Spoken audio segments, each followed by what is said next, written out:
അതിരാവിലെ എന്തിനാണ് ഇവൻ ഇവിടെ വന്ന് നിൽക്കുന്നില്ലേ ഗൈസ്? അതെ, നമ്മളൊരു ബിരിയാണി കഴിക്കാൻ പോവുകയാണ്, അതും തെങ്കാശിക്ക്.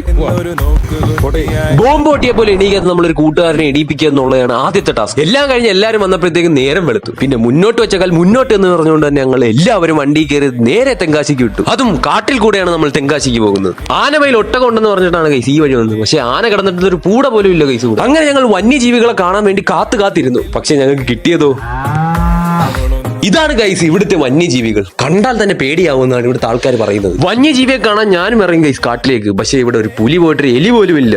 ഇവിടെ അടുത്തൊരു വെള്ളച്ചാട്ടം ഉണ്ടെന്ന് പറഞ്ഞു ഗൈസ്. നമുക്ക് എന്തായാലും അവിടെ കയറിയിട്ട് പോകാം. ഈ വെള്ളച്ചാട്ടം കാണാൻ നമ്മളൊരു വെള്ളം നിറഞ്ഞെടുക്കുന്ന പാലം ക്രോസ് ചെയ്ത് വേണം പോകാൻ. ഷൂ ഇട്ടുകൊണ്ട് ഇവൻ എങ്ങനെ ക്രോസ് ചെയ്യുമെന്ന് നമുക്ക് നോക്കാം. അവർ പ്രാചീനമായ രീതികൾ ഉപയോഗിച്ചു ഗൈസ്. അങ്ങനെ ഞങ്ങൾ നടന്ന് വെള്ളച്ചാട്ടത്തിൽ എത്തി ഗൈസ്.